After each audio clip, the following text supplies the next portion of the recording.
Hey, hey, how's everyone? So I'm feeling a little spicy today, and I want to talk about sex. Because I find it such a fascinating subject. Because you can meet those super uptight people, or I've talked to couples that it's like Wednesdays, 6 o'clock, like it's planned out. That's crazy to me. But I found a study. I literally Googled, I just wanted a basic study to use as a point of reference. So, the article was it's for Him and Hers. I guess it's a blog. And they get all of their statistics of anything they write off of from peer-reviewed studies. So it was written by Jeffrey with a G, C. Whitaker, and then reviewed by Kelly Brown, a medical doctor. So factors that, and I was bored to tears reading this, and sad. Just made me sad. Factors that affect how often couples have sex. So age, location, relationship status, and work. Age, clearly, the myth is as you get older, your libido lowers or you're just not that interested. I have no idea what these people are talking about because it totally doesn't have to be that way. That's definitively bio-individual and depends on your circumstances. If you're just old and bitter, yeah, you're not having sex. Clearly, if you're single, there's ways around that. You can always have fun by yourself, right? But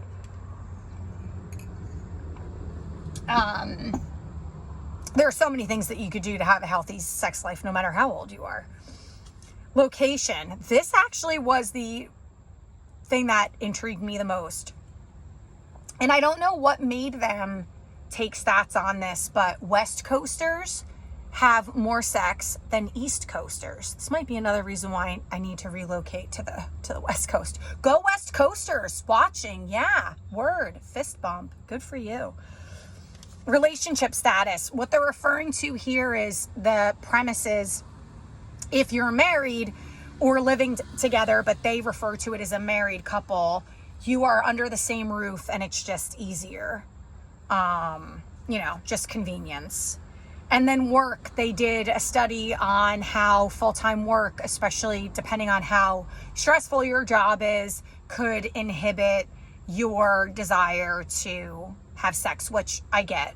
Some people have a very stressful job, or if you're working the night shift, that can screw up your circadian rhythms. That I get. And they touch on erectile dysfunction and health issues, but they didn't have it as an actual factors that affect how often couples have sex. They didn't have it as its own separate category, which is interesting because I would think that your physical, mental, emotional health would have a huge impact on that. Like I said, whether it's physically erectile dysfunction or menopausal stuff for women, which again, ladies, there are so many ways around that. Or, mentally and emotionally, if you're depressed, a lot of people's libido just goes down the tubes when they're depressed. It's the last thing that they're thinking about, which, of course. Okay. Average frequency by age. I think we know this. In your 20s, you're rabbits.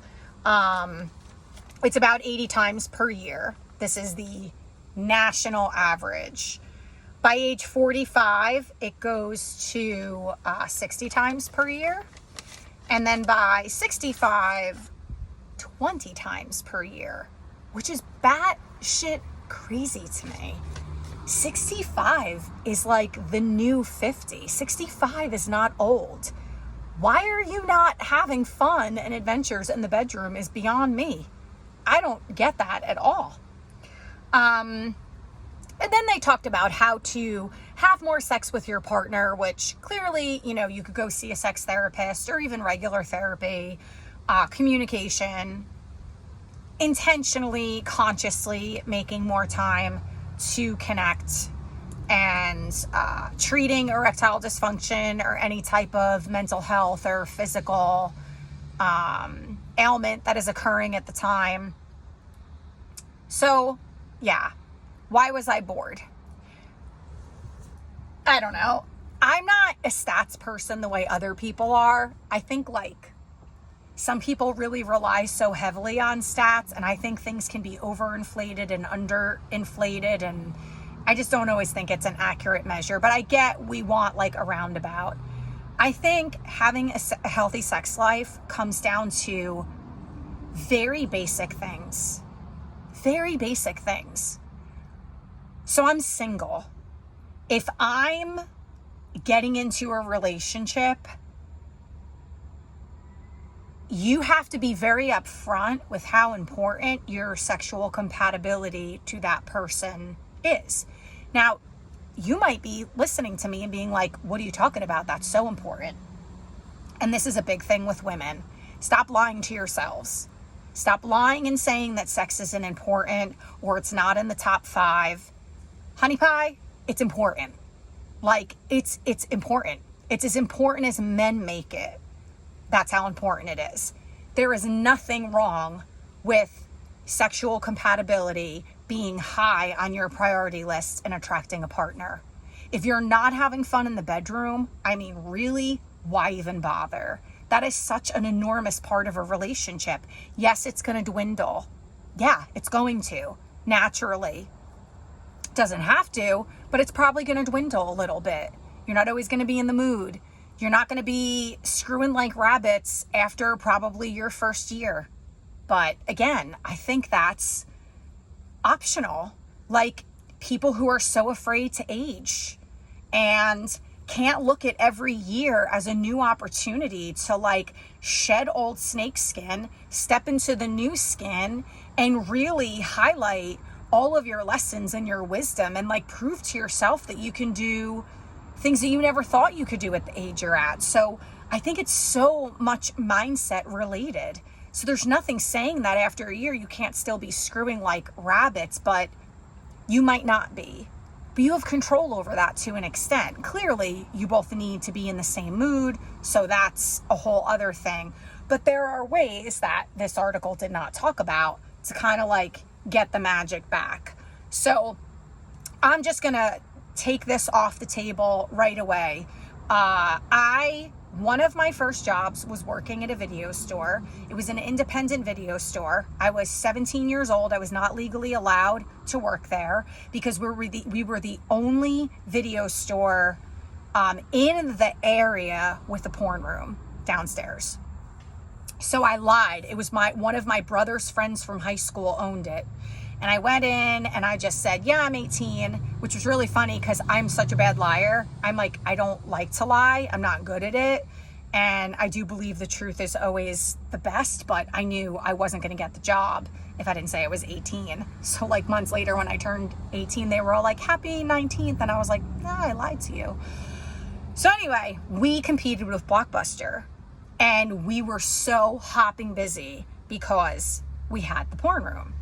Now I'm 17 years old and all of these men are coming in and I'm putting away all of these porn videos and I had the best conversations of my life with these men. I have this thing about me, people just tell me things. To me, that's an honor. I don't ever get upset about that. And these men would open up to me. Like I was 17 and they would be like, yeah, you know, my wife is just completely shut down or my needs aren't being met. Like it was wild. It was wild. And I knew all the porn stars' names at that time and they would ask me for recommendations and I worked with all guys. So I'd be like, yeah, they love Jenna Jameson. You're like, try this one. It was wild. Anyway, I'm not a big fan of that. We've seen what porn addiction has done. Back in the day, before we've had all this information and it's gotten so out of control and so many couples are not having sex anymore because the husband is completely addicted or the boyfriend to porn. And then it's not realistic. And then it's like they can't recreate that in the bedroom and so much shuts down and they're just living in a simulation. So There was a time many, many moons ago where I would say, like, watch porn together, but not a fan of that. If you do it, whatever. I'm not judging. I don't care. But I don't really think that's the route to go. I am very big on stating exactly what your needs are. This is beyond communication of I need to feel connected. Some people need a lot. They need a lot of stimulation. They need to feel very connected. Some people can't just jump into having sex right away. That's a real thing. I'm one of those people. I'm super skittish like that. Women need to feel safe. We need to trust you. So I would have a very hard time enjoying myself if I don't feel safe in the dynamic. Where other people can just jump right in, but also your needs. Like, there are people into some kinky shit. I don't care. Whatever. Do you. But that might not be your jam. These are the things that you shouldn't be lying about from the beginning, because it's all going to be found out, and then you're just duping the person, and it's not fair. So don't be like, yeah, I'm really into this and I'm really into that, and then you get there and you're like, it's really not my thing. I was just telling you what you wanted to hear because I was super into you. Never a good idea. But I am into role playing to an extent, where you kind of try to recreate the moments of when you were first in the early dating stages. I think having nights where you get really dressed up to look sexy and handsome for each other, and you go out and you do something different. I think also, like, road trips are great for couples, because having sex outside of the home and outside of the same room, some people are super structured. They're very routine. I like to have sex at this time. I like to have sex in the morning. I only like to have sex in the evening. I only like to have sex on this day. I only like this position. I only like to have sex in this room. I think you need to be really honest to your partner about what you want. If you're wild and funky, you better just self-disclose. Again, can't hide that. But I think it can get very boring for most people. And you have to find ways to kind of spice it up, because, that's what gets things going. And being spontaneous, not being super structured all the time. And there are so many things that can impact this, right? Somebody's culture, somebody's religious background. But yeah, I think things like role playing a little bit of dress up. I'm talking about getting dressed up and going out, or, so many women hem and haw over this, but if you are not uncomfortable with it, if you have a visceral reaction to like stilettos and fishnets, don't do it. But if your man is really like, I love short skirts, or I love this type of outfit, and you just do it once in a while, and that can be reciprocated. If the woman says, I love ties. I love men in ties. I don't know what it is. I love ties. I love that tie. Can you wear that tie when we go out tonight? I don't know. Just stupid stuff like that. To me, it's so easy. It's so easy. I think what I have seen is that people don't do the things that they know turns on their partner. And I don't know why there's a resistance to that. If you know what turns on your partner, just do it. Your sex life will never struggle. It won't ever really struggle. You might have some blips, but just what we tend to do is we tend to communicate in the way that we are accustomed to. We treat people the way we want to be treated. We communicate the way we want somebody to communicate with us. So a lot of times our sex language could be one way, and so we're giving our partner our sex language and not their sex language.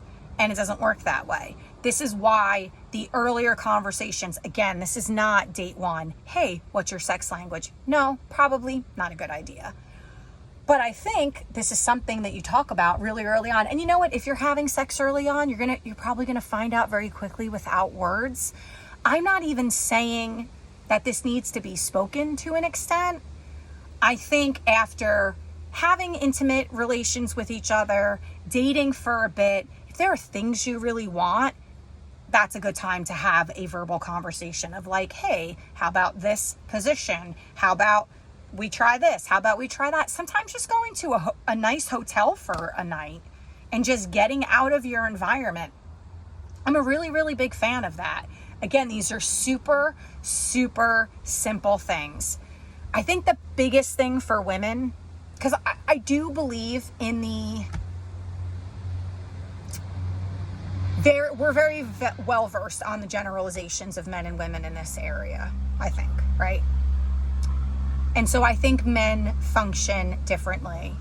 It could be much easier to turn on a man. I think they're super visual. So just like wearing something sexy, and he's like, okay, I'm done. Like, that's it. I'm ready to go. I'm not saying that there aren't men who don't need foreplay, or they don't need to feel connected, or they don't need to feel a sense of safety, especially if they're coming out of any kind of abusive relationship. And, men do get abused. But I think it is safe to say that if we looked at stats, women really do need to feel more of a connection. And even after sex, that's a very important moment, I think, for both people that maybe men fail to realize or see. And some men are natural cuddlers. But like, if I have a guy rolling off me and just going to sleep, you're not my jam. Like, and most women are like that. It's such a turn off. It's just like, ew. Like, no, never again.